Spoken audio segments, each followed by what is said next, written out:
నీ మనస్సుని గాయపరిచిన వారిని మరిచిపో. ఎందుకంటే గాయపరిచిన వాడిని కూడా ఇంకా రోజు గుర్తుపెట్టుకుని, అయ్యో వాడు అలా చేశాడు, వాడు నాకు మంచి ఫ్రెండ్, వాడు ఇలా చేశాడు అని ఊకే మదన పడిపోవటం కూడా కరెక్ట్ కాదు. ఎందుకంటే మన మనస్సు ఈ వేదనల్ని తట్టుకోవటం కష్టం. మన జీవితంలో మనం పడే కష్టాలు చాలు, దానికి తోడు ఈ వేదనలు కూడా తీసుకొని దాని గురించి రంపపు కోతబడి చివరికి అనారోగ్యం పాలవటం కంటే అలాంటి వాళ్ళని వదిలేయటం మంచిది.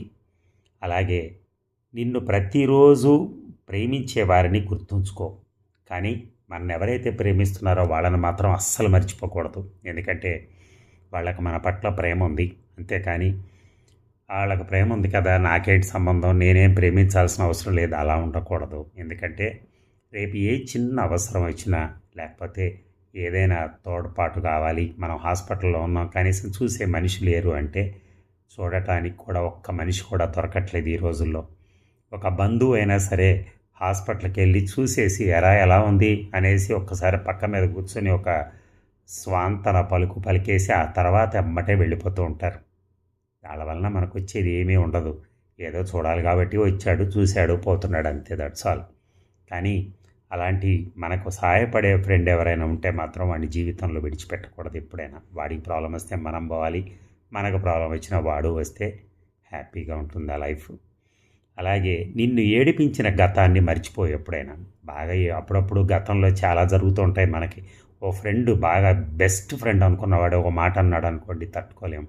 అలాగే ఒక తల్లి తండ్రి మాట అన్నారు, తట్టుకోలేం. ఒక సోదరుడు మాట అన్నాడు, తట్టుకోలేం. ఎందుకంటే ఇద్దరం కలిసే పుట్టాం, కానీ మాట అంటే మనం పడగలుగుతామా? చాలా బాధ అనిపిస్తుంది.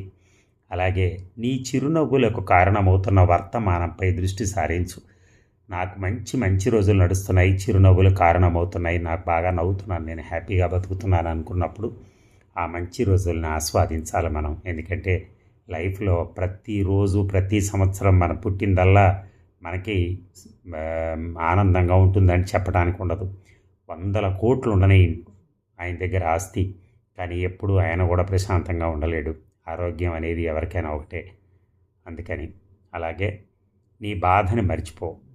బాధలు ఏమైనా ఉంటే అవన్నీ మర్చిపోయి అవి నేర్పిన పాఠాన్ని మాత్రం ఎప్పుడూ గుర్తుంచుకోవాలి. ఎందుకంటే మనం ఇక ముందు మనం తీసుకోవాల్సినటువంటి ఈ కార్యాచరణ ప్రణాళిక ఎలా ఉండాలో మనం ముందే డిసైడ్ చేసుకోవాలి.